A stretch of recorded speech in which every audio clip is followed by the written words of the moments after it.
So here we are, keep searching for our land, keep driving, looking for obviously location and also the feeling. I think this is important because we want to live there, right? No, it's not just investment or those type of things, where you just buy, you make a villa and then you kind of sell or rent, it doesn't matter, you're not going to live there. But in our case, we want to live there, so it's very important where we would like to live. And also, everybody's different and everyone has different priorities on what's important for them. Some people prefer, I don't know, the nature that is close to Levadas or maybe close to very quiet village, or someone wants to be closer to village, that they are, in walking distance to get to those shops and things like that. Somebody wants to live in a city. It's so different when you talk to people. There's no such thing as like, oh, this is the best place, and everyone is so different. And it's very hard to even give recommendations, isn't it? For us to give to someone, or even somebody gives us recommendations to us, we still have to check in with ourselves, know what we want, what we like, all of this stuff. It's just very interesting experience, This is the first time for me I'm choosing a place to live, really buying something, because so far we only rented the place, isn't it? And before, while driving, at that time we didn't know if we're gonna stay here, where we're gonna live, but wherever we go, and I think maybe some people can relate to that as well, that wherever you go, you always check in with yourself, can I live here or not? I notice people say that a lot, and me too, wherever we go, I'm sitting there and I'm like, can I live here? It's nice or not nice. Or even when we go for a hike, isn't it? We already know many places, of course, on the island, and we always, come to some place and it's like this, very tranquil, and you're like, I can see myself living here, you know what I mean? And I always thought that the North Coast is amazing and something that I would definitely consider because it's so beautiful, and us, nature is very important. So we thought north would be great, and obviously the price is also very, affordable. But then when it's time here to go and search for a land and actually be very close to buying something like this, I suddenly realized, no, I would not want to live in the North Coast. And now for me it's for sure, for some reason. We got very close to. We got very close. We had some land. We made an offer on a land. Exactly. So we were so close. And the place was nice and all of that stuff, but the concern of the North Coast, of the coldness of North Coast and the humidity of this together, it was just cannot leave my mind. But anyway, the journey, we're still on the journey, basically, still looking for things. Just joining in the party here. So when we made the offer for the land on the North Coast, we drove there a lot, and we drove there at different times of the day, during the week, with different weather, and we kind of walked around in the area, and it always felt good. We always checked in like how we feel, and we always kind of confirmed, yes, we're feeling good here. It's a good choice. But then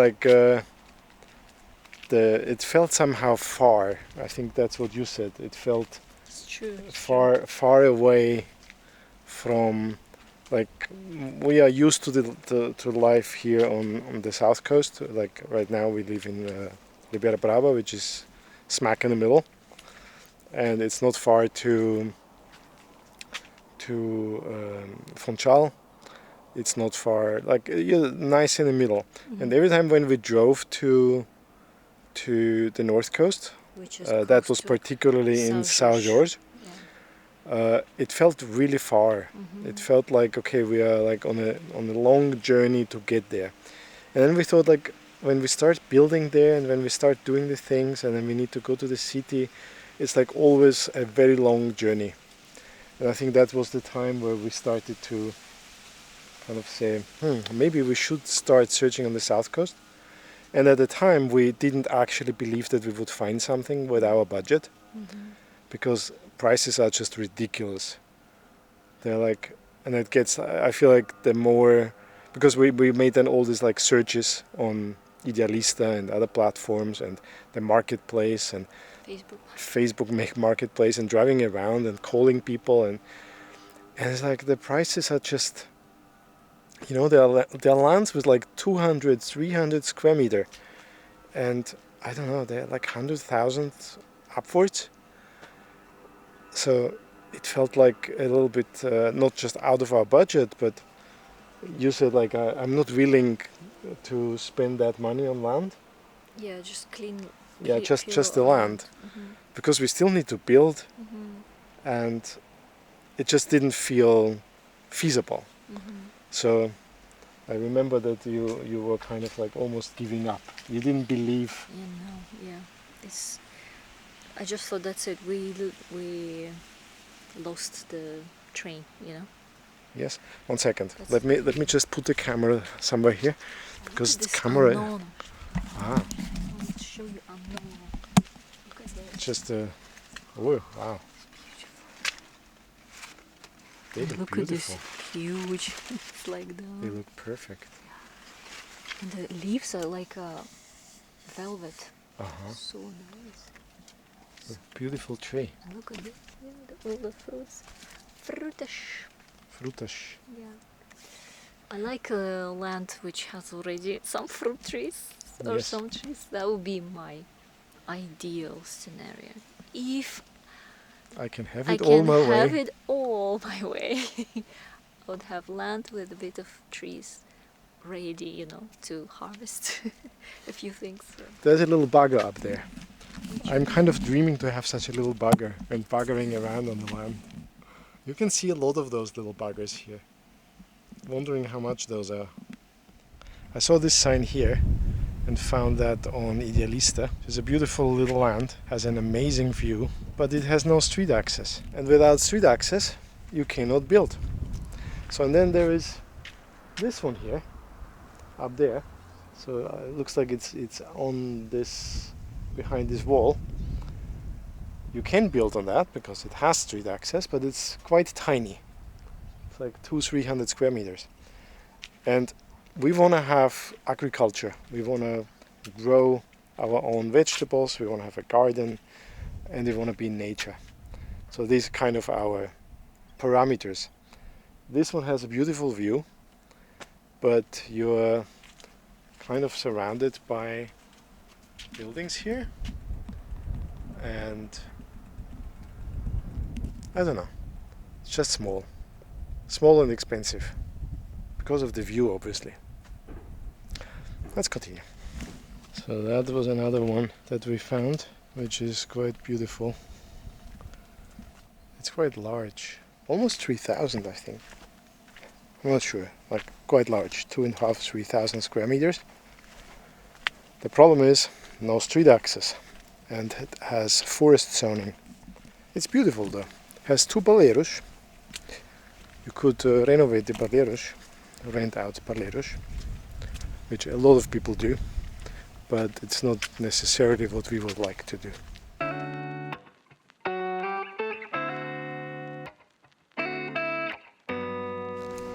We're in a new place. Yeah, that was a really nice place, but... Smile with your eyes. It's drizzling. It starts to rain? Not drizzling. Does it? A bit drizzling, not raining. Drizzling. As long as it's not raining, it's all good. So I don't really remember where we stopped, roughly. So generally we are on a journey to find the land, right? So what's our experience? Our experience, I feel like the experience is shifting between excitement and then like disappointment. Giving up. And then I think in between questioning if this is the right thing to do, or like the right, not the right thing to do, the right choice. If we like a land, is it the right, would it be the right decision to go with that land? I feel like, right? It's like this questioning, what if there is something better or different? Like, I feel like I always have this, even I like something, then I make this decision, and then I start to question. You also have that. Seriously, I trust you. When you say this is it. No, I also trust myself, but I still have certain these thoughts. The truth is that there's, in our experience, there's always compromise. That's the thing. To have everything we want in one place, it's quite challenging. I mean, I think it's always a compromise. Because I we don't know if want it's too many always. different things, right? We There like are to be at the some- sea, or we like to see the sea, we like to be at the forest, we like to have a flat, the land as flat as possible for easier building and usability. Like there are lots of things that we would like to have. I know, but I'm generally saying that there are sometimes areas in life that you don't want to compromise at all. Yeah. You know what I mean? But when you are choosing a place, there, in our experience, it's the same when we're choosing flat to rent. It's the same kind of process. Yeah. Like what's really, really important. And if we find something that we really like and excited, and then things that were important, and we're like, oh, we can deal with that, Obviously, because there are things that non-negotiable, there are things that can be negotiable, and we can kind of find compromise for those things. And I think that's the point here, the same. Wherever we go, we check in. We already did like everything what's important for us. Other things like, okay, we can find We maybe can a solution for that. deal with that. We can deal with that, yes.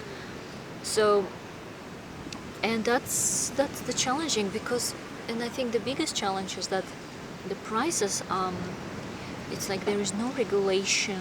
Like, let's say you have this area and prices are like between 100 and let's say 200. And let's say north is between 50 and 100, let's say. But on the highland at this moment, no matter Feels where a bit you are, funny. it's a bit like a wild west. It could be on a simple location, beautiful location, can be like, okay, reasonable, and then exactly next to it you have like 100 times more. Not 100 times more, but a lot more, yes. And Okay. like without any particular Reason. yes. I mean, we follow now a lot of different plots and properties, and like when I go to on Idealista, for example, which is one of the main property selling and renting platforms here in Madeira and probably Portugal. Like I know already all the lands.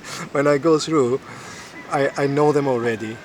We visited them already, and I'm kind of watching on quite a few of them the prices to go down, because they start ridiculously high, and then we get these notifications like one of your favorite lands of like searches dropped, right? Or other ones just suddenly get more expensive. Or you can find the same land like listed a few times with different prices. It's like the same land is listed like 60,000, 90,000 and 170,000, which is like, what is that? Like how can you take those things serious? So this is a little bit funny. But and we had the experience yes, that we learned a lesson. We found a land that we love. Here we are on our potential land, walking around, checking everything, where water goes to, already thinking what we're gonna do, what we're gonna plan, how we're gonna build, and all the stuff. It's so exciting. I can definitely see myself living here, so it's really, really good.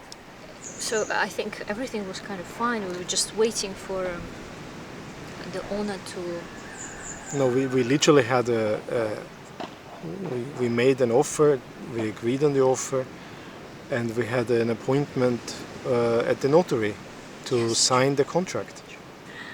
And we took legal advice from a local lawyer to just check the papers, because it's very complicated here, because lots of the lands are owned by lots of family members, and they are little pieces, and it's very complicated. So like, kudos to everyone who deals with land here, because it's like a historically grown handshake, like verbally confirmed or like agreed topic, right? There's like, in certain areas there's not even like a land registry where you are clear about the borders, like people agree about these borders. So it's a very complex matter, and we took a lawyer to just check the papers, and it was literally Few hours before going. a day before the signing, Yes, where we got like something looks weird. That was the message from the lawyer. And then on the day of signing, literally half an hour before signing, we got a message from the lawyer. strong I no. would suggest you do not sign. Which was like okay, we really love that land. Yeah. We really liked it. It was a reasonable price, it was a reasonable size, it was quite flat. So everything was good in an area that we love, where we can walk, where we have levada, we have a forest. We love this area. So yeah, strongly suggesting not to buy. And we cancelled the signing. It was basically a subject of, how's it called, Uzbekistan, which is something like this, which is basically like somebody took the land from somebody else under the legal subject of how you say, like they look after the land and nobody else is claiming it, so they took it. So, and our lawyer told us that there is quite a few cases on the island where people misuse that, and our case was just, I would say, messy. I don't want to complicate it. I don't want to say that they misused anything. They but did everything they did everything legally correct. Yes. There would just be the risk, if we buy it, that the previous owner, who would not have agreed to that takeover, would come after us, and we could not take that risk. And we could stay in court for years for Yes, that. so it can be a very complicated thing. So, and as much as we tried to learn as much as possible around this land from neighbors and like people around, to just understand the circumstances. And the more we learned, the more complicated it got. So it was like, okay, this is a really messy situation. Not sure if legally okay. If we would have been okay, possibly not in the future. Because at the moment it's like everything was fine. No, right now, yes. Yes. Anyway, we learned a lot, and since then we are very kind of cautious, like about the history of the land. Like every land that we want to know more about, where we make an offer or we talk with people, like our first question more or less is like, what's the history of the land? Who are the owners? How did the owners get the land? Like all of these things, so to kind of avoid this situation again. In the future, yes. So, yes, although we were very sad about letting go of this place, we really liked it. And yes, on the other hand, we were glad that we took advice and trusted our lawyer. We don't know. yes. Maybe our lawyer was too cautious. It's possible. Yeah, but we will know. We will never find out. we'll never know. But Never know. we have to trust someone and Yes. have to somehow protect ourselves in this case. Yes. And yeah, so we let it go and we continue to search where it feels like another There, journey. yeah, there are a few lands which we like. There are a few lands that we made an offer on. A couple of them have already been refused. Yeah. So we are still hopeful that some of them will go through. Because like, I feel like after that we canceled the signing, our, I don't know, what was it, like mood, hope, energy around this was really low. Like especially yours. You were like, that's it, we'll never find one, and it feels kind of, with the budget that we have a very low budget for land, and we want to make as little compromise as possible. We want to have the land as big as possible. We want to have a good view. We want to, all of the goodness, but still not pay these ridiculous prices for it. So ridiculous, I mean really ridiculous. Yes. Not. So I think we are getting close. Fingers crossed that we are. If things are going as planned and things get accepted as we would like them to be, we might have good news very soon. Until then, we keep searching. And I'm planning a house on every single land that we find and make an offer on. Because another thing that we learned is that the buildability, like what you can build and what you cannot build, and if you can build at all, is an important thing to obviously check before buying a land. And we love the areas that we love.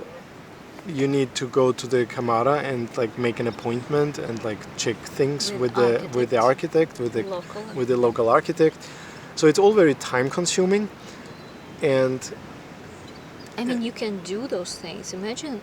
Yes. People can't do this. What do they do? Yes. So if you would need an architect, then that would be additional costs. Absolutely. So I'm doing this myself, so there are no additional costs with that. It's just a lot of work because I'm planning different houses for different lands with different slopes, with different, like this, downhill, uphill, straight, whatever it is. So it's quite funny and interesting experience. Oh, there's a child just rolling down the hill. On a bike. On a bike. And the parents are freaking out. Yes, so that's where we are. I think the next phase, hopefully, if the land that we want will land in our hands, then it's obviously focusing more on what we can build, making projects in different ways of building. In the meantime, one of the followers, he reached out to us, and he's actually here on Madeira, building houses or like starting to build houses in a more affordable way. I really like the system that he uses. We are in touch, and as soon as we are ready, we'll keep talking about more in detail, I hope. So there's lots of interesting things happening. Lots of alternative ways, because I'm not really a fan of the way the houses are built here in general. So I have certain different ideas and different concerns, which comes somehow from my background and I guess from my country. Like in Austria, we're building in a very different way. I'm not saying that that's good or that's bad. It's just that's what I'm used to. And seeing how you can adapt this to this area. Yes. It's a great opportunity to use your creativity. Yes. And see what is possible. And I think things are changing as well. New ways of building is like increasing dramatically. So I Yeah. think it's a very interesting time. Yes, I think this is for we discussed this today, like what's coming next year, and this is probably one of those things to really spend time on exploring different systems, different ways of building, what the advantages, disadvantages, the costs. So I would really like to go a little bit deeper on that because we have time. So next year will be probably dedicated to making the project, making the project for the authority, and gathering the costs and like really question a lot of things. Figure out what we really want, what's possible, because again we have a very limited budget for the land and we have a very limited budget for the build itself. We want to build ourselves. So there are lots of like constraints and Which is great. which is great, yes. The more constraints, the more creative it will be. Creativity is, it requires those things. Yes, it requires constraints. To find out new ways and possibilities. Yes. And also the land cultivation, that's exciting for me while this project is going on. It In starts to terms rain. Yes, it is. While we're figuring out how we're gonna build and in different ways. We still can use cultivation in the meantime, which I'm excited about. Yes. So that's another thing. And traveling? What about traveling? I assume that the traveling will be related to this house building. planning Research. process, to the research, visiting these different places who do these different systems, have detailed conversations with them. So I think it's around research and related to what we want to do. I don't know. We'll see. It's still a long way to go. So before we go, It's raining. it's raining. Yes, I hope it doesn't. I hope it's not getting more. So before we go, you wanted to catch up on some, or we go somewhere where it's not raining. We'll wait until rain stops. Yeah, maybe we go somewhere where it's not raining. We will come back soon. Getting stronger. So we just moved under a tree. So I hope that works. Yeah. And the cloud it was small cloud. There's always sunshine after rain. That was the first message we received when arriving in Portugal, and I will not forget that, and it's kind of always true. Sure. So this part is update on my health, because in a couple of videos before, when we went to Tashkent, I mentioned that I did surgery there. So for those of you who reached out and asked how I am, and people who are interested in my health journey, so from here I will update you on that. And if you're not interested, it's not about obviously the video what we are recording here. Here it could be the end, right? Yeah, if you're not interested in Lauza's health journey, we'll see you in the next one. You can skip this part. Yes, and what's gonna be in the next videos? We keep you updated, obviously. Keep you updated. Yes. Michael will share some of the ways how you're planning as well, the sketching and all the stuff, which is very interesting. I find it really interesting. Yeah, we have a blast. Yes, and maybe you can share a little bit about that. So yeah, a little bit about me, the surgery. So we went to Tashkent to see my family, and I was not planning to do surgery, although it was a good idea that we did it there. It's brilliant, but So- not planned. So I had problem. I had stones in my gallbladder, not kidneys, gallbladders, and I had them already for many years, like above 7-8 years, and I knew about them. I always checked on them, and every time I go to my country or wherever there is a possibility, I always do check, like once or twice a year, maybe once a year, every 2 years, just to check how things are. I didn't have any problem in terms of pain and things like that, but because I knew about this, I already changed my diet, and I did my best.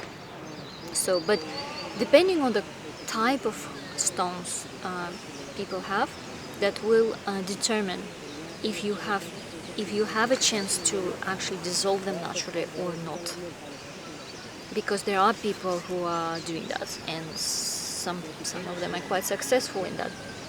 And I was doing my best, hoping that, you know, starting my journey on studying, right, in my naturopathic nutritional therapy, I basically touched base on everything I know that I need to work on, and kind of dwell into that, you know, seeing what else can I do about that.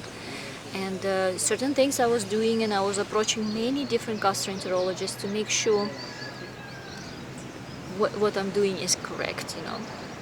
And a few of them said, you know what, eventually you would need to do operation. You would need to remove that gallbladder, because with time stones are growing, and it's better to remove them before you have any severe gallbladder attack. You go to emergency, and then they have to operate, and those type of operation usually is not like 3-4 hole surgery. It's proper cut and those type of proper surgery, and recovery is much harder from that, and that can cause a acute pancreatitis as well. So it has bigger complications if you don't address that on time. So yeah, and I have been consulting many different gastroenterologists, some of them functional doctors, some of them conventional, some of them naturopathic, just from different angles to see if there is possibility. And I know that in Russia and then also in China, I'm not sure about in Europe because I have not seen that before, there are some doctors who are gastroenterologists, surgeons who are performing surgery, removing gallstones without with keeping the gallbladder, saving the organ itself. So there is a possibility, and it's happening. Then I joined a couple of those groups where the doctors are doing those things, and I was already even preparing for that too myself. But there are many criteria in order to make this happen. So, and I think for those of you who might have this problem, maybe that could be interesting. So I go into a little bit depth here. And eventually, knowing my type of stones, in my case, which was basically impossible to dissolve them no matter how much I tried naturally. And then basically I could just, the truth is people live with stones, and it's fine, it's possible to live with stones for many years without any problem, as long as you look after your diet. It's possible. And some people don't even know that they have it. So that's why once a year it's good to have a ultrasound to check how's your gallbladder health. And where did I? You had minor attacks. I had over the years, so not severe, but scary enough. Once you have once, then you always worry that it might come another one. And if there's a slightest kind of chance that it's happening, you already, it's almost like sitting constantly on the with that. Yeah, and I guess it's also, although we are now more or less here in Madeira and not traveling, but when you travel and when you change places and you're not that familiar, when you live somewhere, you have your doctor, you have your hospital. If something happens, you know what to do. In these situations, I feel like we are a little bit more vulnerable, and we need to be a little bit more cautious in preventing this kind of things to happen, right? Absolutely. So, and I knew that at some point I would need to do that. I was just not sure when to do that, because you're never ready for those type of things. And when I went to Tashkent, I went again to another gastroenterologist, made an ultrasound just to check and things like that. And another last gastroenterologist said, I think, Lauza, it's time for you to do this because organ not functioning to its full potential. And it's also another thing that when you are checking your gallbladder, it's important to know what's the percentage of functioning of your gallbladder. It's very important that there's certain level when it's not functioning fully. It's already There's no point in having it. Anymore, even if you want to save it with special surgery. And so I reached that point that it was already, I had to do it. So I went to this ultrasound lady and she said, you know what, don't worry, this is a very easy procedure. I think you just need to, it's not question of if to do this, it's question of when.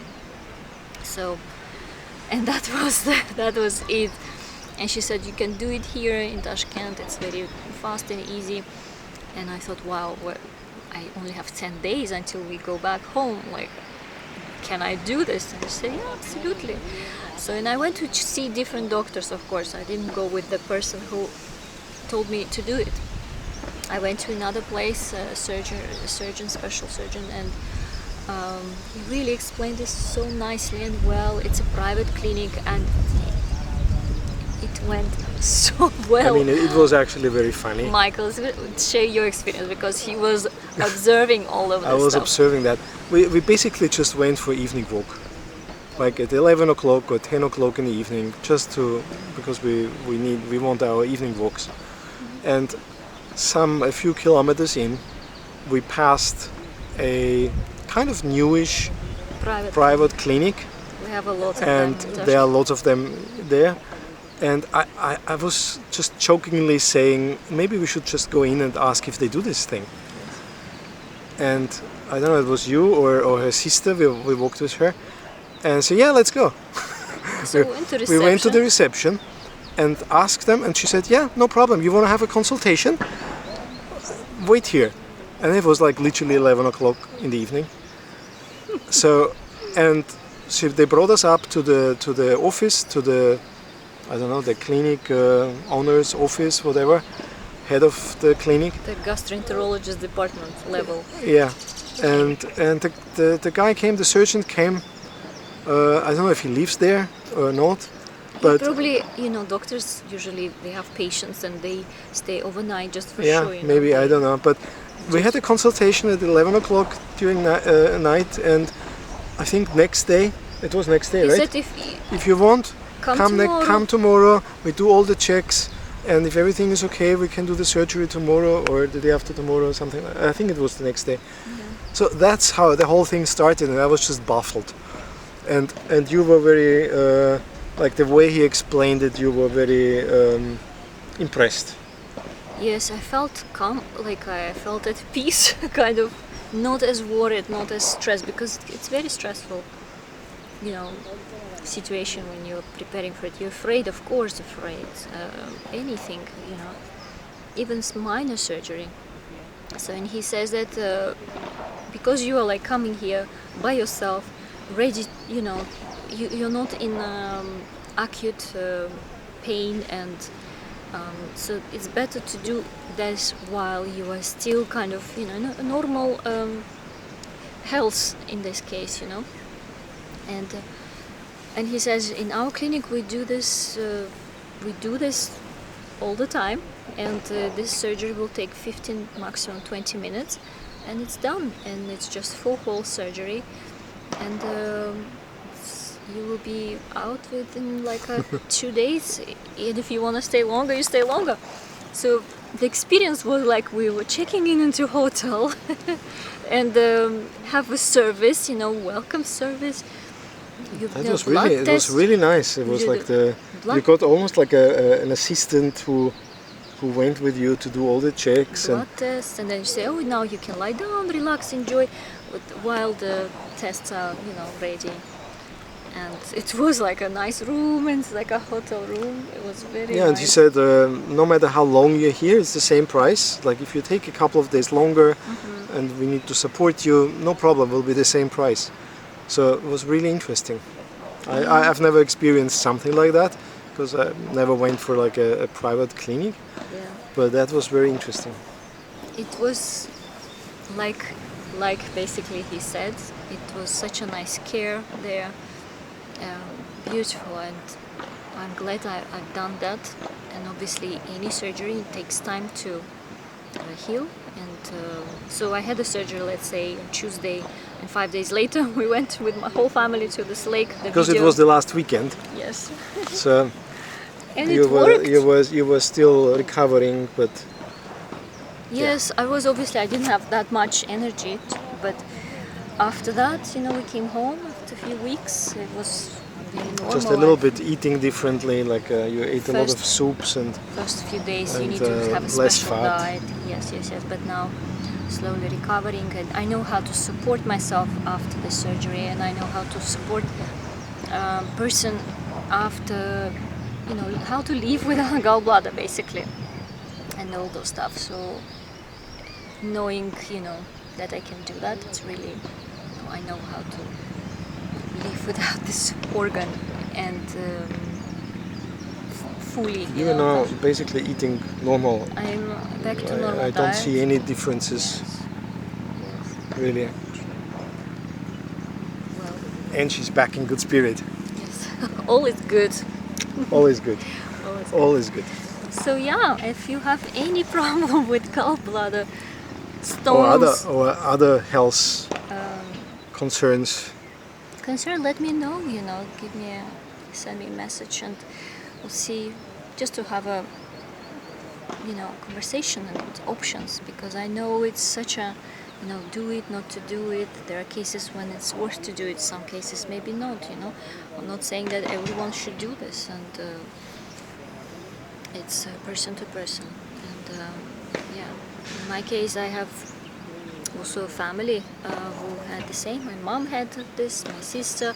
So it's another component that affects.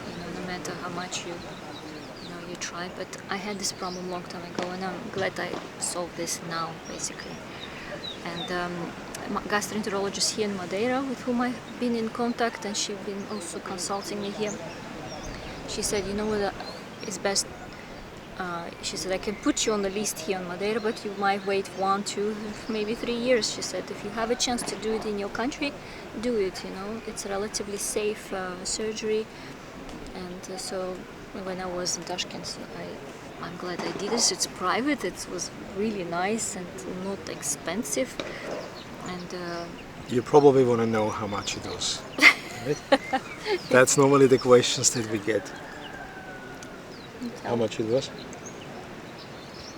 800? I think 750 or something, around 800. So close to $800.